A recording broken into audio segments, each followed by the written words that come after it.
আজকে আমরা সূচক লগারিদমের 22 নম্বর সেশনটা দেখবো। এখানে ক নম্বর প্রশ্ন বলা আছে এক্স এর সরল মান নির্ণয় করো। তাহলে এক্স ইকুয়াল টু এই মানটা দেওয়া আছে, এখান থেকে আমরা এক্স এর সরল মানটা বের করব। তোমারটা থেকে চলে যায়। আমাদের এখানে দেওয়া আছে x equal to 2 a inverse 1 plus 3 b inverse 1 তার হোল ইনভার্স 1 দেওয়া আছে। সো এখান থেকে আমরা এটাকে লিখতে পারি 2 এর জায়গায় 2 a ইনভার্স 1, তাহলে a ইনভার্স 1 টাকে লিখতে পারি আমরা 1 বাই a প্লাস 3 এর জায়গায় 3 b ইনভার্স 1, তাহলে b ইনভার্স 1 আমরা লিখতে পারি 1 বাই b, তার ইনভার্স হচ্ছে 1। তো এখান থেকে আমরা লিখতে পারি এই 2টা 1 এর সাথে উপরে গুণ হয়ে যাবে, তাহলে উপরে যদি গুণ হয় তাহলে এটা হচ্ছে 2 ডিভাইডেড বাই আছে a প্লাস এর জায়গায় প্লাস এই 3টা 1 এর সাথে গুণ হবে, তাহলে এটা হচ্ছে 3 ডিভাইডেড বাই হচ্ছে b। তো এখানে আমরা লিখতে পারি ইনভার্স হচ্ছে 1। তো এখন এই দুটো লসাগু নিতে হবে, তাহলে a আর b এর লসাগু কত হবে? a আর b এর লসাগু হচ্ছে ab, তাহলে a দ্বারা ab কে যদি ভাগ করি a কাটা যাবে b থাকবে, b আর উপরে 2 গুণ করতে হবে, b এর উপর 2 গুণ করলে আমরা এখানে পাবো 2b প্লাস ab দ্বারা ab কে যদি ভাগ করি b কাটা যাবে এই 3 এর সাথে, এই লসাগু ভাগ করবে a আর 3 গুণ হয়ে যাবে, 3 আর গুণ করেছে 3, তার ইনভার্স হচ্ছে 1। সেখান থেকে যখন যেহেতু এখানে ইনভার্স আছে, তাহলে ইনভার্সের কারণে আমরা আমাদের ভগ্নাংশটাকে উল্টায় দিতে পারি, তাহলে এই লব হয়ে যাবে হর, হর হয়ে যাবে লব, তাহলে ab উপরে চলে যাবে আর এই উপরটা নিচে চলে আসবে, এবং ab ডিভাইড বাই হচ্ছে 2b প্লাস 3a। বলতে পরবর্তী ক্ষণমান ঘটাতে বলা আছে যে দেখা যে y এর ঘটনা, তাহলে y মানে এখানে দেওয়া আছে যে এখান থেকে আমরা y এর মান 1 দেখাইতে বলছে। তো এখান থেকে আমরা এটাকে দেখতে পারি যেহেতু পাওয়ার গুলো ভাগাকার আছে x two the power p minus q, এটা পাওয়ার হচ্ছে রুটের কারণে হচ্ছে 1 ডিভাইডেড বাই এখানে pq আছে, pq বসাই দাও ইনটু এটাকে আমরা লিখতে পারি x টু দি পাওয়ার এখানে q আর আর ভাগাকার আছে, তাহলে q মাইনাস r, এটা পাওয়ার হবে এই রুটের জন্য 1 আর হচ্ছে divided by q r into এখানে আমরা লিখতে পারি x টু দি পাওয়ার এখানে r মাইনাস p, এটা পাওয়ার হবে রুটের জন্য 1 ডিভাইডেড বাই হচ্ছে এখানে আছে rp। তো এখান থেকে আমরা লিখতে পারি বেস ছিল x এর জায়গায় x, এখান থেকে p মাইনাস q, এই জিনিসটা আমার 1 এর সাথে উপরে গুণ হয়ে যাবে, তো এটা হচ্ছে p minus q divided by নিচে হচ্ছে p q, গুণের জন্য পাওয়ার গুলো হবে যোগ, আর এখান থেকে আমরা লিখি q মাইনাস r টা উপরে 1 এর সাথে গুণ হবে, তাহলে q minus r divided by হচ্ছে q r, এই গুণের জন্য উপরে পাওয়ারটা হবে যোগ, আর এখান থেকে আমরা লিখতে পারি r মাইনাস p উপরে যোগ r minus p divided by নিচে আমার পাওয়ার হচ্ছে rp, বেস হচ্ছে rp। সেখান থেকে আমরা লিখতে পারি যেহেতু বেস আমাদের হচ্ছে x, তাহলে x আর এই পাওয়ার গুলো আমাকে যোগ করছে, তো যোগ করলে আমাদের এই নিচে p q q r এবং rp এই তিনটার লসাগু করতে হবে, তো কিন্তু লসাগু হচ্ছে আমাদের p q r। So p q দ্বারা যদি আমরা p q r কে যদি ভাগ করি p q চলে যাবে, তো থাকবে হচ্ছে r, তাহলে এখানে আমরা লিখতে পারি r ইনটু এটার সাথে গুণ হবে p মাইনাস q যোগ এখান থেকে q r আছে, তাহলে q আর r চলে যাবে, থাকতেছে p ইনটু আমাদের পাবো হচ্ছে q মাইনাস r যোগ এখান থেকে r আর p, তাহলে r আর p চলে যাবে, থাকবে হচ্ছে q, তাহলে q into r minus p। তো এখান থেকে আমাদের বেস ছিল x এর জায়গায় x,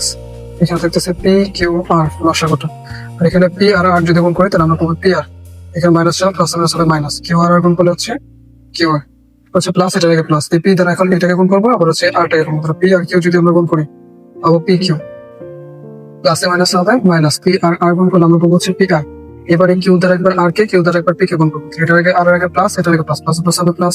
q আর r গুণ করলে q r প্লাসে মাইনাসে মাইনাস, p আর q গুণ করলে p q পাবো আমরা। সো এখান থেকে আমরা x এর জায়গায় x, নিচে পাচ্ছি হচ্ছে p q r, আর উপরে আমরা যোগ বিয়োগটা করে দেখি কি হয়, এখানে পাচ্ছি p r, এটা হচ্ছে প্লাস, তাহলে r p r কোথায় আছে যে এখানে, এটা এটা কাটা যাবে, তাহলে এখানে হচ্ছে q r, তাহলে প্লাস q r যে এখানে হচ্ছে pq, এখানে হচ্ছে pq, একটা প্লাস একটা আছে, উপরে আমাদের থাকতেছে 0, তাহলে কোনো কিছুকে 0 দ্বারা যদি ভাগ করা হয় তাহলে আমাদের ভাগফল আসবে হচ্ছে 0, তাহলে x টু দি পাওয়ার 0 মানে হচ্ছে আমাদের 1। সো এটাই হচ্ছে আমাদের आंसर।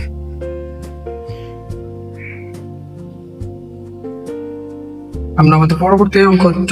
দিকে যদি একটু তাকাই, এখানে বলা আছে z is equal to 30, এখান থেকে x এর মান বের করতে হবে, z কি দেওয়া আছে, z is equal to আমাদের এই যে এই মানটা দেওয়া আছে, সো এখান থেকে আমাদের x এর ভ্যালুটাকে বের করে নিয়ে আসতে হবে, আর যেখানে শর্তে বলা দিচ্ছে p q r এর মানটা হচ্ছে 0 থেকে বড়। তো এখান থেকে আমরা প্রশ্ন লিখতে পারি z is equal to 30, তো আমাদের এখান থেকে এটাকে ক্যালকুলেশন করব, z এর মানটা এখানে বসিয়েছি is equal to 30, তো আমাদের এখানে প্রথম কাজ হচ্ছে ব্র্যাকেটটাকে উঠিয়ে নিতে হবে, আর 2 নম্বর বিষয় হচ্ছে আমাদের এই বেসগুলোকে সমান বানাইতে হবে, তো আমাদের সবগুলো বেস হচ্ছে 5, কিন্তু এটা হচ্ছে 25, তাহলে এটাকে 5 এর বেস বানাইতে হবে, আর ব্র্যাকেটগুলোকে উঠাইতে হবে, 25টাকে আমরা কি লিখতে পারি, যেহেতু 5 এর বেস বানাবো সেজন্য আমরা হচ্ছে 5 দ্বারা ভাগ করব, 5 5 হচ্ছে 25, তাহলে 5 হচ্ছে একটা 2টা আছে, তো আমরা এখান থেকে লিখতে পারি, তো 25 কে আমরা লিখতে পারি হচ্ছে 5 স্কয়ার, আর এটার উপর আমাদের পাওয়ার ছিল হচ্ছে m+1, ডিভাইডেড বাই নিচে ছিল 5 to the power a plus b into a minus b, তাহলে a স্কোয়ার, তাহলে a হচ্ছে m আর মাইনাস b স্কোয়ার, তাহলে b কোনটা 1, আমরা এখান থেকে লিখছি এটা m টাকে ধরছি আর a 1 টাকে ধরছি b, তাহলে a plus b into a minus b, আমাদের সূত্র হচ্ছে a square minus b square, তাহলে a হচ্ছে m তারপর স্কোয়ার মাইনাস b হচ্ছে 1 তারপর স্কোয়ার, তাহলে একের স্কোয়ার করলে 1 হবে, সেজন্য আমরা 1 লিখছি। ভাগের জায়গায় ভাগ, উপর হচ্ছে 5 to the power m plus 1 divided by 5 to the power এই m তে একবার m কে গুণ, এই m তে একবার হচ্ছে মাইনাস 1 গুণ, তাহলে m আর m গুণ হচ্ছে m square plus minus minus m আর 1 গুণ করলে হচ্ছে m plus 5 to the power 2 আর x গুণ করলে 2x ইজ ইকুয়াল টু হচ্ছে 30। তো এখান থেকে আমরা লিখতে পারি 5 to the power 2 R m গুণ করলে হচ্ছে 2m প্লাসে প্লাসে প্লাস 2 আর 1 গুণ করতে হবে, 2 আর গুণ করলে 2 হবে ডিভাইডেড বাই নিচে ছিল আমাদের 5 to the power m square minus হচ্ছে 1, ভাগের জন্য ভাগ, আর এটা হচ্ছে আমাদের দুইটা বেস সেম আছে, তাহলে আমরা একটা বেসকে নেব। উপরে পাওয়ার ছিল m প্লাস 1, ভাগের জন্য পাওয়ার গুলো হবে বিয়োগ, আর বিয়োগের সময় আমাদের চিহ্নগুলো কোনটাই দিতে হয়। এখানে ছিল m স্কয়ার, এটাকে কোনো চিহ্ন আমরা প্লাস ছিল, তাহলে এটা হয়ে যাবে মাইনাস, আর এই মাইনাস আমটা হয়ে যাবে plus m plus 5 to the power 2x is equal two 30। তো এখান থেকে আমরা লিখতে পারি, যেহেতু আমাদের ব্র্যাকেটের কাজ শেষ এখানেও, তাহলে দুইটা বেস থেকে একটা বেসকে নেব। এরপর হচ্ছে 2m প্লাস 2, ভাগাকার আছে তাহলে পাওয়ার গুলো বিয়োগ, আর বিয়োগের সময় চিহ্ন উল্টা দিতে হবে, এটা হচ্ছে প্লাস m স্কয়ার ছিল, হয়ে যাবে মাইনাস m স্কয়ার, মাইনাস 1 টা হয়ে যাবে প্লাস 1, আর এই পাশ থেকে আমরা লিখতে পারি ভাগ 5 টু দি পাওয়ার m আর m যোগ করলে হচ্ছে 2m plus 1 minus m square plus হচ্ছে 5 to the power 2x is equal to আমরা লিখতে পারি 30। তো এখান থেকে আমরা লিখতে পারি 5 to the power 2m plus 2 minus m square plus 1, ভাগাকার আছে তাহলে পাওয়ার গুলোকে আমরা বিয়োগ করে দেব, বিয়োগ হচ্ছে 2m প্লাস 1 হয়ে যাবে মাইনাস 1 মাইনাস m স্কয়ার হয়ে যাবে plus m square plus 5 to the power 2x is equal two 30। তো এখান থেকে আমরা লিখতে পারি 5 টু দি পাওয়ার এই 2m কাটা প্লাস 1 মাইনাস 1 কাটা plus m square minus m square কাটা, তাই আমরা হচ্ছে 5 স্কয়ার প্লাস হচ্ছে 5 to the power 2x is equal two হচ্ছে 30। তো এখান থেকে 5 স্কয়ার মানে হচ্ছে 25 plus 5 to the power 2x is equal to আমরা পাচ্ছি 30। তো এখান থেকে আমরা এই 25 টাকে ওই পাশে পাঠিয়ে দেবো, তাহলে আমাদের এখানে 5 টু দি পাওয়ার 2x যেটা x এর মান বের করবো এটাকে রাখবো, 2x is equal two 30 minus 25। তো এখান থেকে আমরা লিখতে পারি 5 to the power 2x is equal two 30 থেকে 25 বাদ দিলে আমরা পাবো হচ্ছে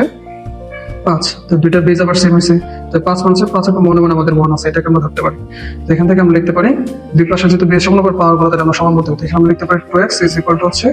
1, বা এখান থেকে আমরা লিখতে পারি x ইজ ইকুয়াল টু এই পাশে 1 ছিল আর এটা 2 এর সাথে এক্সট্রা গুণাকার ছিল, এই পাশে এখানে হয়ে যাবে ভাগ। এটাই ছিল আমাদের অ্যান্সার।